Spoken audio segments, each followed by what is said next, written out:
They want to be making the argument that like this really helps America and they're our stalwart ally over there.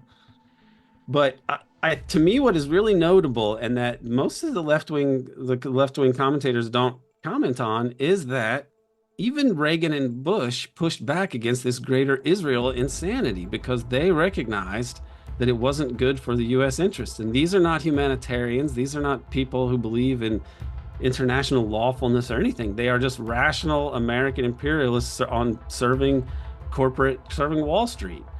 Uh, and it's all the U.S. They're in danger of being kicked out of these areas, and then these countries really turning aggressively towards, or I don't say aggressively is maybe not the right word, but enthusiastically towards the BRICS.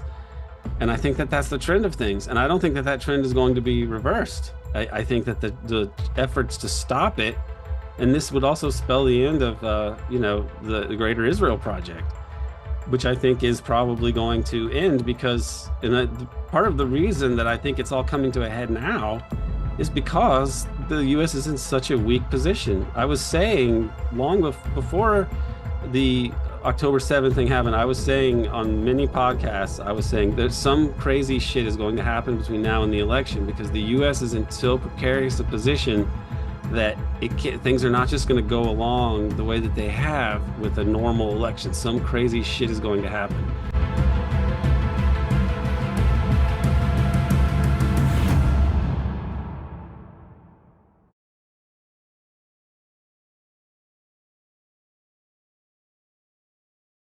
So there are some major powers in the background that try and influence US politics. Now, my question is, we are seeing right now a what I would say a disastrous policy going on in West Asia. We see a year-long blatant, utter support for a genocide that is, in my opinion, literally shattering US soft power and Western soft power in general. Yeah. And you would expect that these major powers would also do something about that to make that stop if they were not supporting this. You know, these clandestine state powers or deep state powers. I mean, Joe Biden is not that hard, I think, to get rid of. So, in other words, apparently there is some kind of support for this policy. And my question is to you, Aaron, what do you think explains this insane support of the West for the one of the worst genocides that we have seen in modern history? Well, as you say, it's destroying American soft power. And for what benefit? I do not believe that the Greater Israel Project of like having Israel have total sovereignty over the West Bank and Gaza is in any is rational in any sort of materialist imperialist sense. It's not rational geopolitically what is happening there. So it needs to be explained why the US is pursuing a policy that is so counter to the actual national interest of the US. And I have a novel explanation of this, which is I've had people that I really respect tell me that I really should write a book on this, and I've been too busy to really to do it. But the gist of it is that I believe that Zionism is something totally different than any other kind of political formation that is especially significant in the West post World War II. These are people, a group of people that had enough power in the domestic politics of various countries, Western countries, especially the US and Britain, to bend these systems to back them in different ways along the way, and in terms of the establishment of the State of Israel, the support of the State of Israel, and so on. And that is a difficult thing to uh, totally understand because you're talking about oligarchic politics, and a lot of it is influence wielded behind the scenes by interested political actors. I mean, Harry Truman was received a huge campaign donation either right before or after from a very pro-Zionist person in 1948, which some people believe was the reason he was able to, a big part of why he was able to pull off that upset and defeat Thomas Dewey. And then there's the issue of the money that the lobbies can throw around in different ways. And LBJ was also very beholden to Zionist backers, and he looked the other way when not only when Israel attacked, its allies in 19, a supposedly preemptive war in 1967, but he even ignored the fact that they destroyed an American ship and killed American servicemen on purpose, and he swept that under the rug. And he was a very corrupt, kind of mobbed up person, and that might be a part of understanding the source of the power there, because in World War II, the U.S.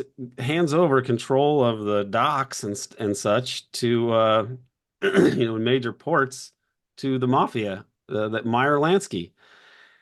Meyer Lansky was a Zionist. He helped to supply weapons, and his network of associates supplied some of the original shipments of weapons and so on, and the companies that arranged these things to the people that established the state of Israel. And when the U.S. went after him under Nixon, which probably has something to do with Watergate also, he was in Israel and he was hiding out in Israel until it was basically safe to come back because they indicted him in 71 and 72. And we have a caricature of the mafia as these Italian guys, but the syndicate was Lansky. Uh, I mean, the syndicate was a lot. These people around Lansky were Jewish mafia figures, pro-Zionist, a lot of them as well. There are articles written about this, even in magazines like Tablet and so on, which is a neoconservative Zionist magazine. And so I think that the mafia angle of it is probably a bigger part of it than we would want to acknowledge. I mean, as I understand it, Harry Truman gave Lansky like a medal, like an important medal for his service in World War II, like in 1945, I believe. So, which is wild to think about. And so Lansky and the syndicate and the Teamsters, the control of the wire service, these are related, and there's parts of the American deep state. And I suspect that they are because of the Lansky connections and connections to Bronfman. Bronfman and Lansky were huge. Bronfman is like this huge bootlegger, the Seagram's guy. People and his family still funds like birthright trips to Israel. So I think that the syndicate, which was a part of the proto deep state and even worked with the CIA and so on, that it was more pro-Zionist than is recognized by historians or social scientists because they don't really go into these areas as much, and was connected to Mossad and likely and handled a lot of things for the CIA as well. And in the CIA, you have the Israel account, the liaison to Mossad, handled by James Angleton, who is one of the main people that seem to be involved in the deep political chicanery in the JFK assassination and probably Watergate as well. And so that makes me believe that the Israel account and Angleton's Israel account and the Lansky syndicate, which are very much pro-Zionist, all of them, that they played a role in the JFK assassination and probably Watergate as well. And that is in the JFK case, Israel seems to have blackmailed the U.S. over that issue in certain ways. The person who was responsible for having the House Select Committee on Assassinations, spearheading some of that, a guy named Bernard Fensterwald, he also ended up being James McCord's lawyer during Watergate. Once it was decided that they were going to try to fight this and go after the president, James McCord switched lawyers to this guy who was known as a Kennedy assassination activist. But he previously had been in a scandal in the Senate with a senator who was working on behalf of Jimmy Hoffa, basically. So it's a strange thing, but what I think happened is that the Israel account, Lansky and these mafia people, the syndicate people, and people in Cuba, and so on, and people connected to Robert Mayhew because Mayhew was very much connected to the mob as well, that they were called in to handle the Kennedy assassination or a part of it, because Kennedy controlled the government, and so you had to go to a very secretive arm of the government. And Angleton was the master of the deepest secrets. He was a person who would have controlled like the unit that would assassinate even American officials if they needed to be, like Frank Olson, the CIA MK Ultra scientist who was thrown out of a 10-story window after being dosed with acid not too long beforehand. And that was because they feared he was going to talk probably about bioweapons in Korea. So the Frank Olson case is a famous scandal, but it shows that there's an arm of the government that will assassinate even US officials.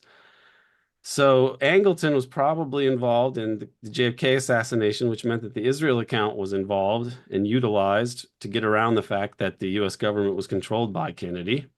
And that this seems to have given Israel some blackmail on the U.S. establishment. That's a part of what has happened. But additionally, Israel seems to be behind a lot of the exposures of things in the deep state from the early 90s.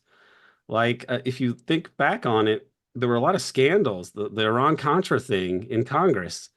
Peter Dale Scott knows more about Iran-Contra than anyone, and he told me that Israel was probably the source for the story that appeared on The Wire, which broke the Iran-Contra scandal wide open in the first place. And you think back on it, and you think, wait, it's why was Congress so aggressively going after this foreign policy chicanery that involved drug trafficking and all these other things that we always ignore? What constituency was behind getting Congress to act that way? And potentially it was the Israel lobby. Strange as it sounds, because what does Reagan do? His last act in office is to recognize the Palestinian Liberation Organization. And Reagan even stood up to Israel in '83 during the Lebanon attacks. He said, "This is a Holocaust. This is terrible. We can't have these people seeing these dead babies on the news." Think about that compared to people like Biden and Reagan at the end, because I believe Reagan was an American nationalist. He was a pitch man for General Electric. He was an imperialist, greedy individual, but I believe that he represented more pro-American imperialists who wanted the American empire to continue functioning and realized that Israel was bad for the US and Israel's plans for greater Israel and this Palestinian situation were bad for the US. And so Reagan tries to do something about that. But he's kind of hamstrung, dealing with Iran-Contra. And that persists through H.W. Bush's term as well. And they investigate the October surprise, which also involved Israeli actors. So they would have known something about how that actually played out.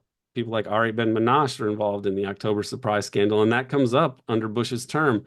Additionally, you have the BCCI investigation, and Peter Dale Scott worked on that for John Kerry's office, and he worked for a guy named Jack Blum, and he discovered that Jack Blum was essentially an Israeli agent, that he had worked lobbied on behalf of Israel before. So why is the Israel lobby why are pro-Israel forces involved in taking down BCCI? And I think it was because it was a more American Bush-controlled part of the deep state. I believe, additionally, you had this book that comes out called George Bush, the Mafia, and the CIA around this time, 1992.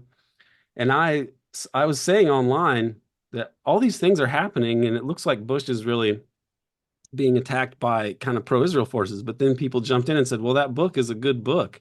It's by a guy named Pete Bruton.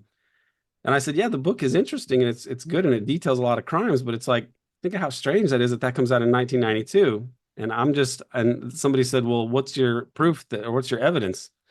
And I said, well, I don't really have any. I haven't looked into it, but it's my gut. And I also said, but normally I don't really go by that, but in this case, it just fits the model so clearly. But then he pushed back a little bit. So I said, okay, fine. I'm going to look it up. And I did look into the book, and the publishing house is this Shapolsky Publishers that was very pro-Israel. I found out they'd published a memoir of this IDF general. They published a book they got into this big scandal of a book they published that argued that the Palestinian Liberation Organization was still basically carrying out terrorism, that was important to argue that because it's important to argue that if you want to prevent a Palestinian state, because then you can say we have no one to argue with because the PLO are terrorists. So that's why when the PLO says, hey, we're not terrorists anymore, but then these pro-Israel people are putting out books saying they're still terrorists. The UN is being fooled. But it really is just about not wanting a Palestinian state.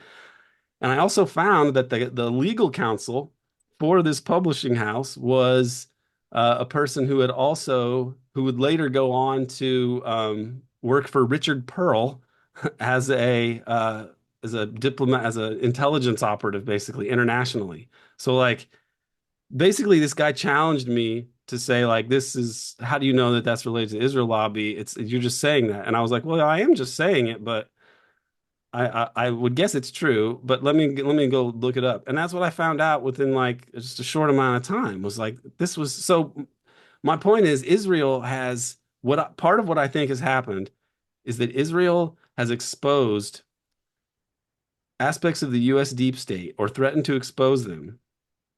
Watergate is likely a part of this as well. Iran-Contra, the BCCI scandal, Bush's dealings with the savings and loans and so on.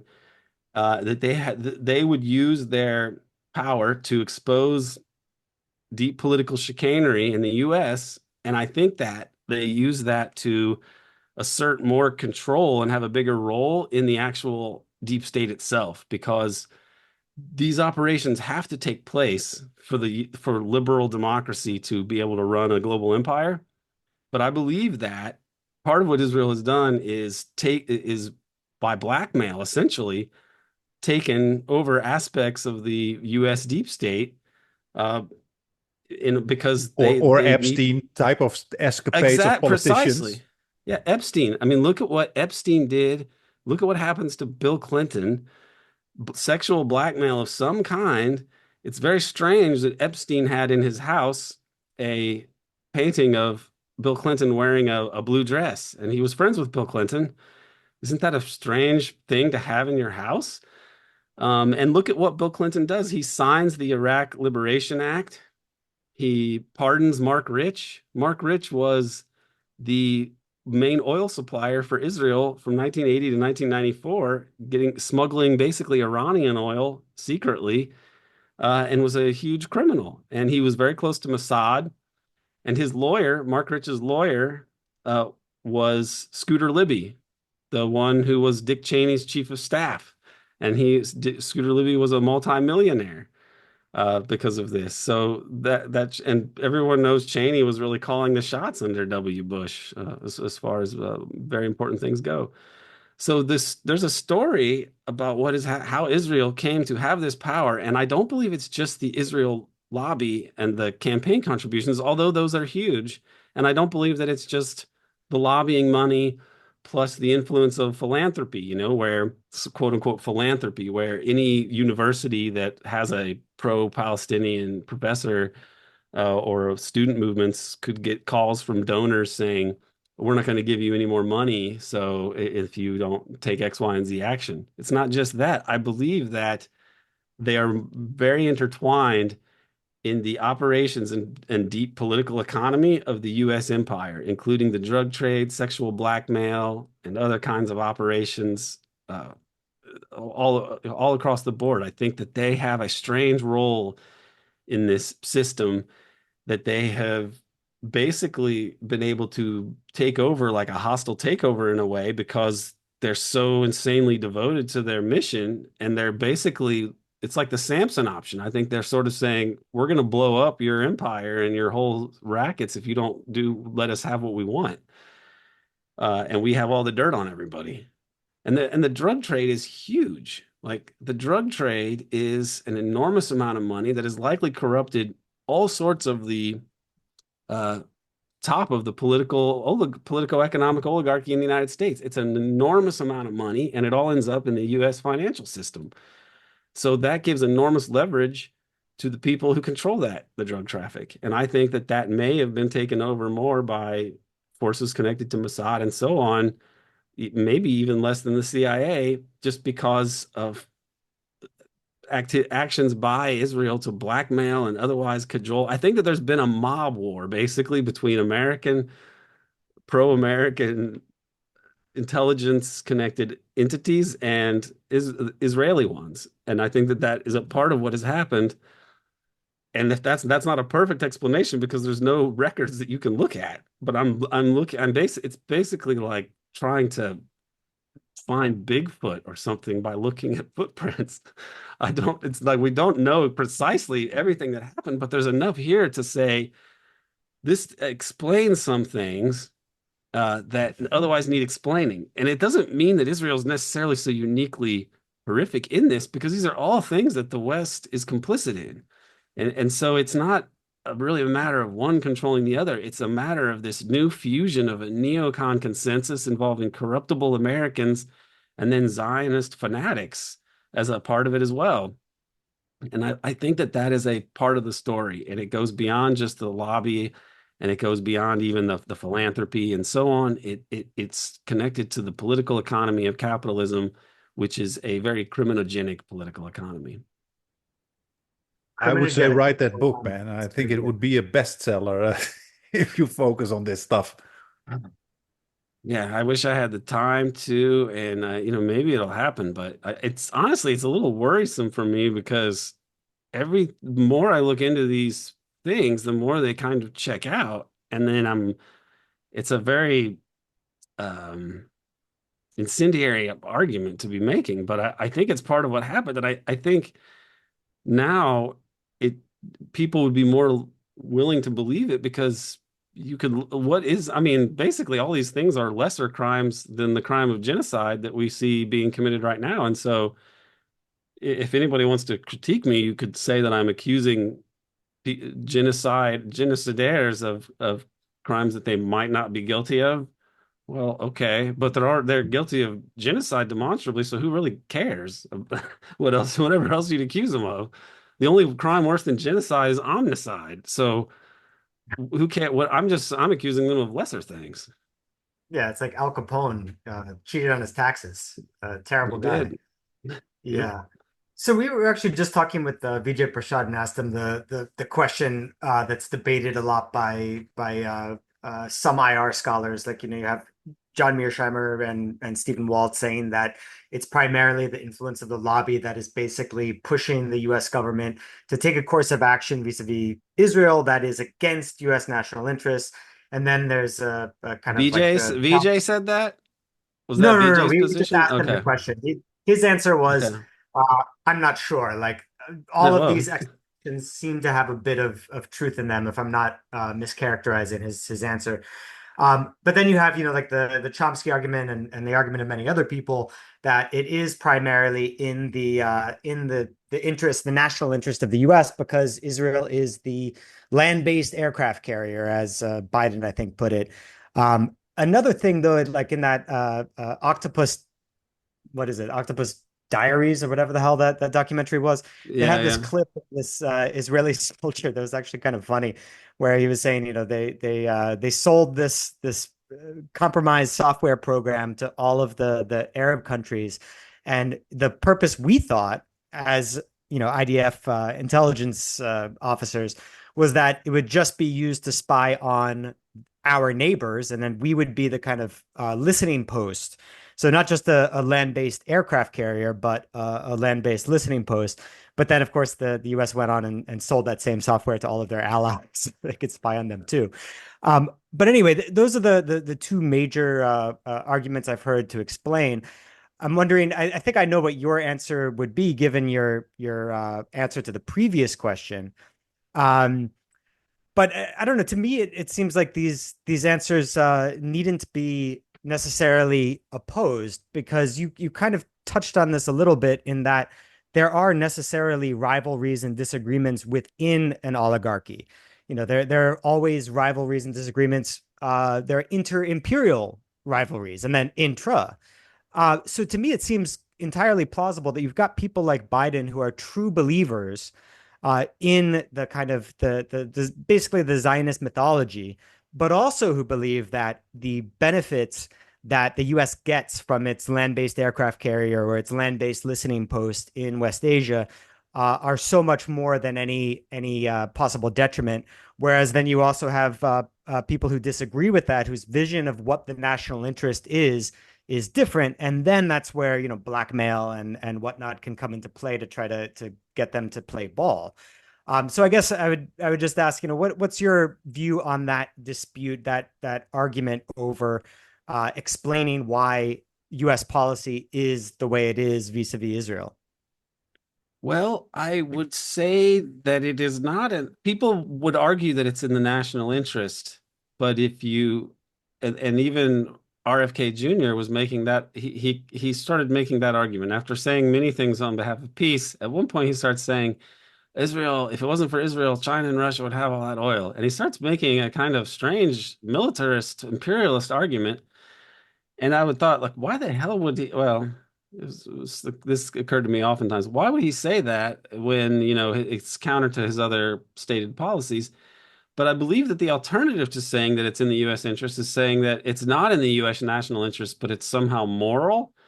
But that's not an argument that I think would be useful for the Zionists to have people making. Like, they need to somehow make a case that it's an alliance that benefits both sides rather than you do it because it's right and the bad consequences are not a problem because you're doing the right thing. That's not an argument they want to be making. They want to be making the argument that, like, this really helps America and they're our stalwart ally over there.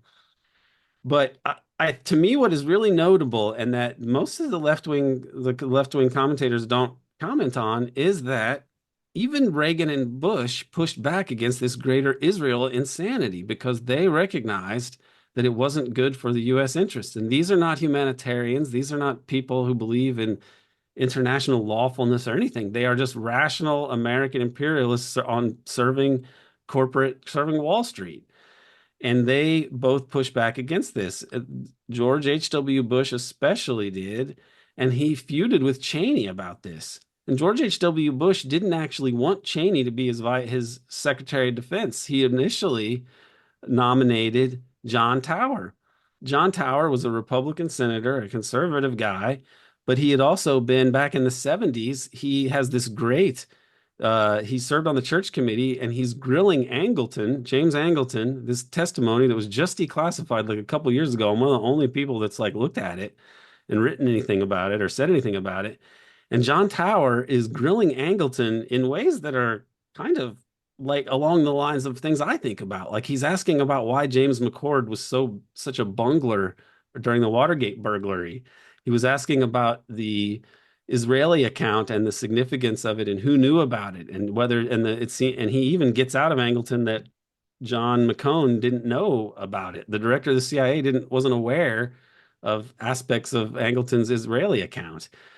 And so he asked all these questions. So I believe that John Tower was basically someone more aligned with those anti-neocon people, and Bush wanted him in there, but they take him out with this media campaign, calling him a womanizer and a drunk. And then he says, I was puzzled by this because I was a senator. We just did what senators do, and I don't know why I was singled out for it. But the outcome is Dick Cheney becomes Secretary of Defense. And Bush and Cheney, H.W. Bush, they feuded publicly over certain things like the Chicken Kiev speech, where H.W. Bush says, we don't want to like break up all the Soviet Union into these little nationalistic countries. This could come back to bite us in the ass. But Cheney ends up like contradicting him in public about this, which is a strange thing, but not now in retrospect. It just seems like more portentous. And H.W. Bush wanted a Palestinian state, and he told Israel he was going to withhold loan guarantees unless they negotiated it. And he lost his election. And I think other people took that lesson to heart. And Clinton is just a blackmailable person, so it's hard to even know what to make of him in all this. But when W. Bush comes in, you basically have these greater Israel fanatics who are in charge of foreign policy. Also, under H.W. Bush, you had the Wolfowitz Doctrine, the crazy defense planning guidelines, which was overseen by Cheney. And that's where he calls for basically unipolarity. It's calling for the U.S. to preempt any potential rival. And H.W. Bush's people are alarmed by this, and they leak it to the press, and it gets written up. And H.W. Bush is known to have called the neocons the crazies. and he tried to sideline them. But for his troubles, he loses his election, which, if you think about it, he had presided over the end of the Cold War, so he could declare victory. He had what was perceived as a resounding victory in the Gulf War in Iraq, which is a sordid episode, but it's like he had every reason to be reelected. Incumbents usually win, and he should have won if you just look at it. I also found that there's a oil smuggling operation in Kurdistan up to the present day, or up to until about a year ago at least. And there was an American company that had been given a nice oil concession there to get this steal basically Iraqi oil and smuggle it to Israel through Turkey. And that company is owned by Ross Perot Jr. So that's an interesting side note to the 92 election. If you remember how Perot's father, that guy's father, helped to defeat George H.W. Bush. And now he's got this posh oil connection with Israel now, all these years later. So um, this is the establishment in the U.S. Parts of it did not want to do this. They didn't want to support Israel because they didn't believe it was good for the U.S. national interests. In 2007, Zbigniew Brzezinski appears in front of the Senate and he warns about the neocons. He says there's going to be some sort of terror event. It'll be blamed on Iran, and then it'll be used as an excuse to start a war with Iran that'll be a total disaster for the U.S. and the region. Right? He's up there warning Congress about this. So there are elements in the U.S. establishment, because Brzezinski's a Rockefeller guy, but that's not the same as a neocon. The neocons are something else crazy, and they're very aligned with ultra Zionist forces. But have tried to push back in some ways against this sort of neocon agenda. Now, the problem for, I think, the U.S. now is that foreign policy is path dependent. And having gone on the way that they have in the 21st century, it doesn't seem that you can easily pivot back to being a more benevolent seeming hegemon like somebody like H.W. Bush would have wanted. I mean, and I think JFK wanted it more sincerely and actually supported third world nationalism, but H.W. Bush just supported a more rational management of the U.S. empire. And what you could do if you're the U.S. and you're somebody like Bush or Brzezinski, you would want a Palestinian state, and then you would want the U.S. to basically have good enough relations with the Saudis, the Syrians, the Iraqis, the whoever, so that you could bribe off enough of their ruling class to be a part of the Western system and keep everybody happy enough so that the system would keep running and the oil would keep flowing. That, I think, would have been the Bush plan. And you might need to, sometimes start wars here or there, or kill this or that leftist leader in these countries. But those regimes will take care of that if you're nice enough to them. But I believe that's not compatible with the greater Israel situation, which would have required sticking it to the local population in such brutal and murderous ways that the other client states couldn't really accept that. So they wanted a different route. They wanted to overthrow all these countries, invade all these countries, and it makes much more sense as a strategy for this greater Israel agenda than it does as a rational strategy for the United States. And the proof is in the outcome that right now it's a disaster for the U.S. These neocons have brought on two wars that are a disaster, that are each disasters for the U.S. and seem to be bringing down U.S. hegemony if it doesn't lead to nuclear doomsday. So it's not rational. Like, the capitalists are supposed to be rational geopolitical operators and such. This doesn't make sense from that perspective, and Well, that needs I to be think that's the explained. question, is like, what is the perspective? Because like, uh, I would say that to spend all of my time praying at home is irrational. But if I actually believe that by praying every single day at home, I'm going to enjoy paradise forever, well, that is rational. It depends on what you believe. And I can very much see how neocons who have this belief that you need to pave the way for 1,000-year Pax Americana, and you need to reshape the world and every country in it to look like the US to some extent in its political economic system, but more importantly, be subordinate to US interests, then I can see very much how, from that crazy perspective, that crackpot realist perspective, then yeah, of course, Greater Israel is great because that is another tool in the region to use military violence to achieve that reshaping of the world. Now, from a rational perspective, outside of that belief system, that's just absolutely bonkers. But if you actually believe it, then, well, yeah, it seems rational to you. But anyway, sorry, I asked a bunch of questions. Korean, do you have oh No, I shoot, we're think almost. I think you make a good point there, and I think so. We have had other guests who were absolutely certain that it was all driven by the United States, that that Israel was just an attack dog, and I would say that you know what the problem is, and I've been thinking about this quite a lot. The Palestinians did a successful attack onto a very, very important cog in the imperial machinery, okay, on Israel.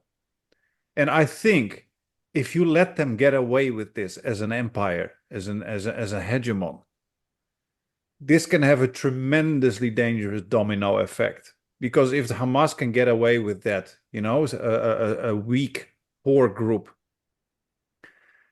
oppressed group as well, if you let them get away with this, imagine what all the other resistance groups can do, such as Hezbollah or Ansar Allah in Yemen, you name it. So I think that one aspect is to show such overwhelming, insane force that people do not ever think again of trying it again. I think that is a bit of the some of the rationales behind this kind of ridiculous overreaction. If I mean, what else can you do? Okay, if you start to engage in, let's say, peace negotiations or something, that means that the action of Hamas in some way, shape, or form resulted in something more positive than they are in now. That would mean a domino effect. So, what do you need to do as an empire such as the United States? You need to this domino effect is so dangerous. You need to just crush people to such an extent that they never dare doing it again. Is it working? No, probably not. Probably this is making things actually worse. But I think that may be one of the rationales behind this kind of support. You know what I mean? It's as I said, it is path dependent, and now the U.S., if it does seem that having gone on this path of this project for a new American century, which there was a fork in the road at the end of the Cold War, and you had the Wolfowitz side, the Wolfowitz, Cheney, Richard Pearl, Bibi Netanyahu, because Bibi Netanyahu in '96 hires these guys like Wolfowitz, and I think Libby was one of them too, to write that clean break paper. And they're basically arguing for what the plans we see now. They're arguing for ending the peace process and regime change in Iraq and so on. And that is what they're advocating. And the old H.W. Bush position, which was a kind of more benevolent seeming hegemony in a Palestinian state to deal with that issue, that gets swept away. And now, because we have pissed off so much of the world and everyone in that region, the populations of everyone in the region, the U.S. is in danger of being booted uh, out of there, where it's much more precarious than we are led to believe. The bases in Iraq, which we're supposed to leave, we've been ordered to leave by the government, and we just ignore them. We're illegally occupying swaths of Syrian territory, but I think that's more precarious than is recognized also. Uh, and it's all the U.S. They're in danger of being kicked out of these areas, and then these countries really turning aggressively towards, or I don't say aggressively is maybe not the right word, but enthusiastically towards the BRICS. And I think that that's the trend of things. And I don't think that that trend is going to be reversed. I think that the efforts to stop it, and this would also spell the end of, the Greater Israel Project, which I think is probably going to end because, and part of the reason that I think it's all coming to a head now is because the US is in such a weak position. I was saying before the October 7th thing happened, I was saying on many podcasts, I was saying that some crazy shit is going to happen between now and the election because the US is in so precarious a position that things are not just going to go along the way that they have with a normal election. Some crazy shit is going to happen. And then this Israel business does happen, this war. And it seems that this is they perceive this as a window of time where the US has not been totally eclipsed by these other powers, that they might be able to get this done. It's a scary thing, but that does seem to factor into the calculations because these things that Netanyahu is doing do not seem really rational. His objective is to draw the US into a war that is totally against the US national interest. And as I understand it, people in the Pentagon are more aware of the tactical stupidity of this and that they have pushed back against this and that this has actually impacted the way Biden has handled the Ukraine war because for a moment he was pondering acquiescing to British and other neocon pressures to allow Ukraine to like hit deep within Russia. And then Russia made it clear that this would lead to basically massive destruction within NATO countries because they would perceive this as an attack upon them from NATO. Accurately, they would perceive it that way. And so, but that seemed to forestall that. But it's not in the interest of the US to let this spiral this way. It could lead to nuclear war, and yet they do seem to be powerless to stop it. So this is, I don't, what the big thing, one big thing that I'm not very agnostic on is how much of this can we attribute to to Jewish ultra Zionists in the US, and how much can we attribute to opportunist neoconservative right wingers in the US. And I don't know that. But either way, I think that when you were talking about the influence of American slash Western, Zionist oligarchs, you're talking about something that is part of America. It's not it's not Israel in one little area and then the US in the other. There is an oligarchy that is transnational in this sense, that some American politicians like Robert Kennedy worked very hard to try to get the Zionist Organization of America classified as a foreign agent.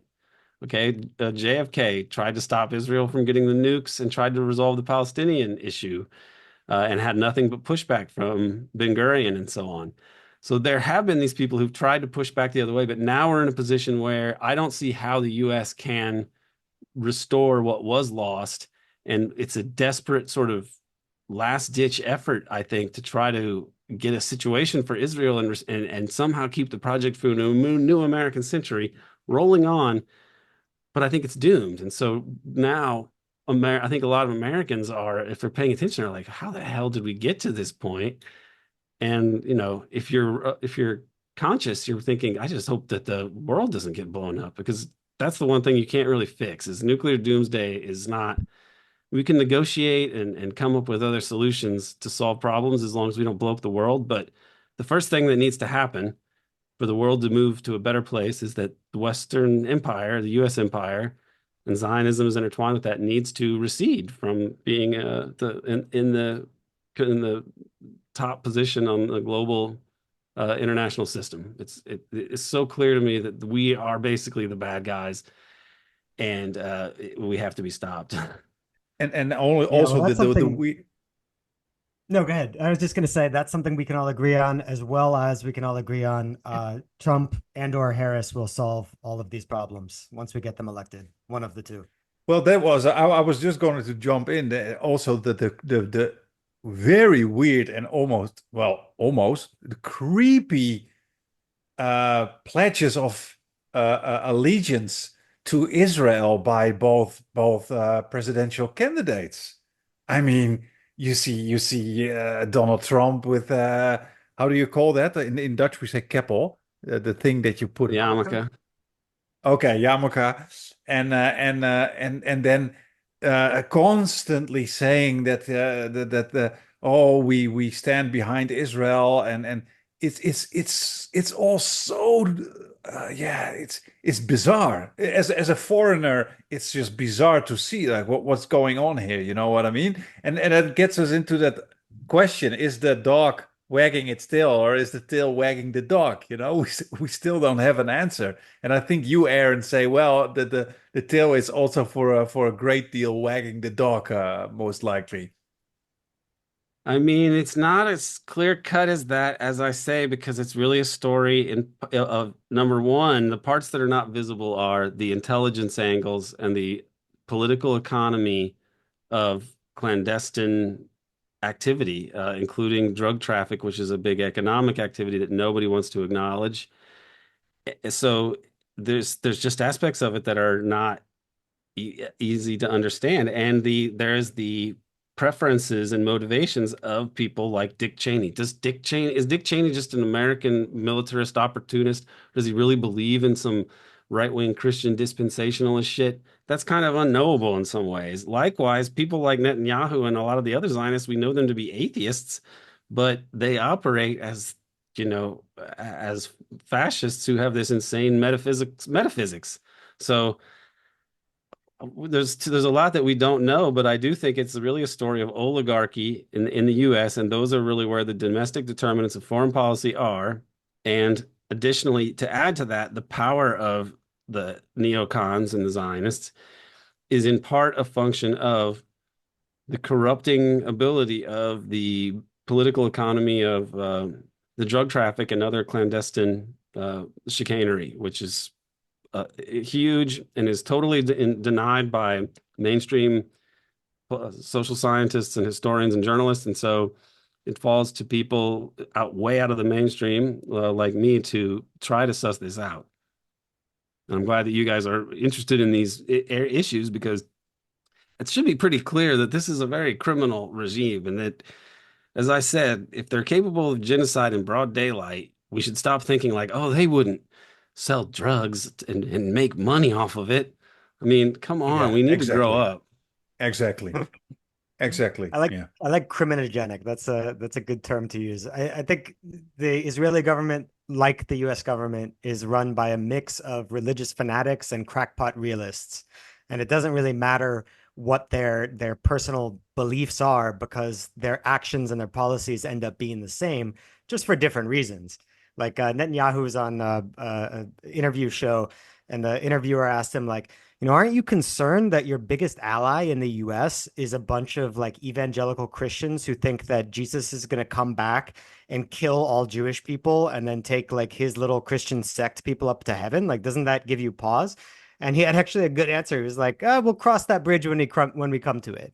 And you can see how the interests of religious fanatics and crackpot realists can easily align as long as their policies are the same regardless of what the beliefs that led them to those policies are. I have a hard time believing that the oligarchs at the apex of the US oligarchy are not motivated by worldly concerns because I feel that it's more of a tool for them and the existence of ultra Zionist atheists to me it just sort of affirms that. I tend to think that these are greedy kind of mafia organizations masquerading as states, and that's kind of describes both the U.S. and Israel. So if people think that I'm like saying bad things about Israel, this poor little country over there. I think very bad things about my own country as well. We're two countries ruled by an overlapping set of gangsters, and I think the world is sick of it. Yeah, well, that's a good way Absolutely. to leave it off. We're a bit over an hour, but thank you for being so generous with your time and chatting with us. Well, thank you guys, and I'm happy that the leaf blowers did not come back. I have to salute those poor guys that are operating them for at least taking a break here. So it was good to talk to you again. Great, great. It was great having you again. And everybody who's watching, I can really advise them to go to your channel, American Exception Podcast. Is it also called like that on YouTube? I always follow you It's on YouTube, but on YouTube. It's there's an American Exception YouTube channel, and then the YouTube show is Devil's Chess Club. Oh yeah. But everything is available on Patreon at americanexception.com. Patreon. No, what is it? I say this all the time. Patreon slash American Exception on Patreon. Why I'm blanking on the URL. But you can Okay. find it there. And we've got we're doing a thing on Watergate now with Jim Hogan, who wrote the best book on this. 40 years later, it's still the best book. And today the episode comes out. Today's Tuesday, and episode comes out with Peter Dal Scott and Jim Hogan talking about Watergate with me. So it's I like that, and there's a lot of great stuff there. So people should check it out. Okay, great. Yeah, I can really advise people to do that. The analyses are always really, really good. So, keep following Aaron. That's my advice. All right. Thank you very much, guys. All right, have a good day. See ya. Bye. Bye.